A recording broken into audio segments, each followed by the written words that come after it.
Hey guys, thank you for joining me in this video today where I give you 7 tips for a new MTGA account.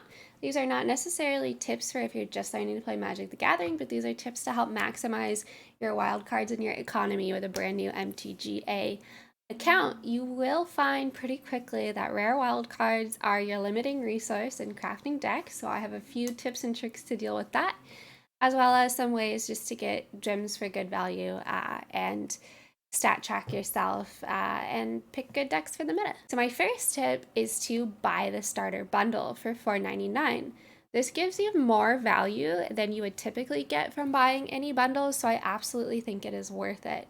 You get some packs, you get some gems for below market value, and it is a one-time purchase, so you can only buy it once, but it is worth it as a new player on MTGA to buy the starter bundle. My second tip is to do your daily quests. You can find them on the homepage of your MTGA, and you can reroll one per day. So let's say you need to play green and white cards, but you're just not playing a green and white deck today, so you can reroll one quest per day. These quests are how you get gold primarily, and you can use that gold to buy packs, as well as it also gives you some free packs every now and then for completing those quests along the battle pass. So I would definitely recommend logging in every day if possible and completing your daily quests. My third tip is to make sure to go to draftsn.com/mtg arena codes and make sure that you redeem all of the codes for free packs. This is really valuable because you'll wind up maybe getting some rares that you need or getting some wild cards in your account. Plus, everybody just likes free packs. So this website is great. I've included it in the description of the video, and you can just go there, grab the code, go to your shop in MTG, paste it into the redeem bar, and voila, free cards, free packs. We love it.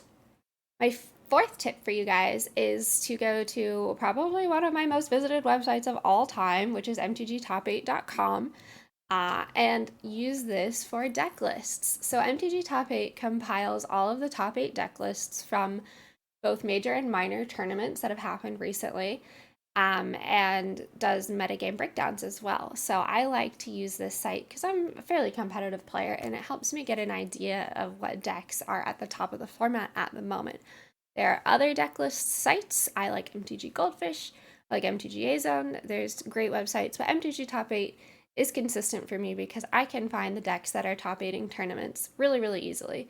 It's also broken down by format, so you can check standard, you can check historic, you can check alchemy, whatever you want. I love this website. Seriously a favorite of mine. So you can use that to find lists for yourself.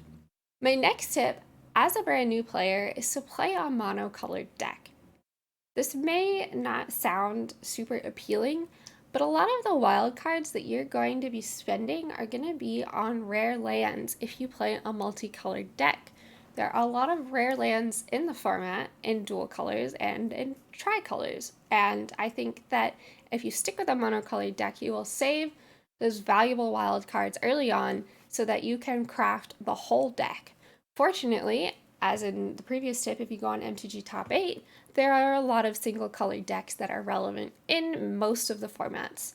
So you should be able to find one to play as your starter deck while you complete your daily quests, build up some gold, open some packs, and unlock some more wild cards for yourself. My sixth tip is to go to MTGA Zone and go to the Metagrid.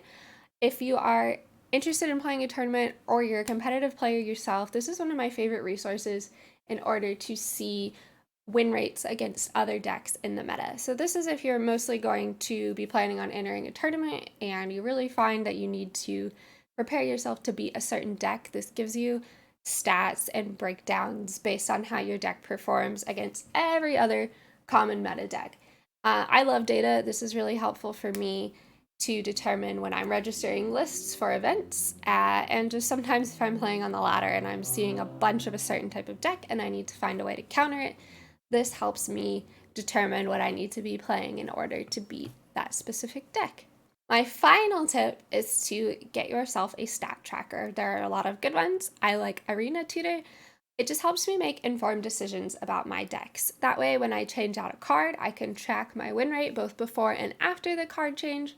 I can just track my win rate in general without having to guess. I can also track my win rate based on matchup, which is a really, really useful piece of information.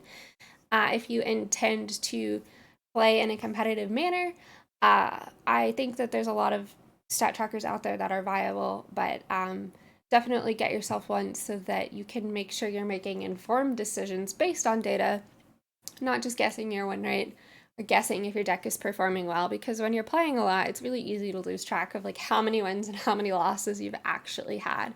So having that hard data is really incredibly valuable. Anyway, these are my 7 tips for a new MTGA player. I hope this was helpful. If you want to leave a comment of a tip that you think is valuable as a new MTGA player, please leave that in the comment sections. I will read them all, and maybe I'll make a part 2 if there's many good suggestions. Thank you so much. I hope this helps.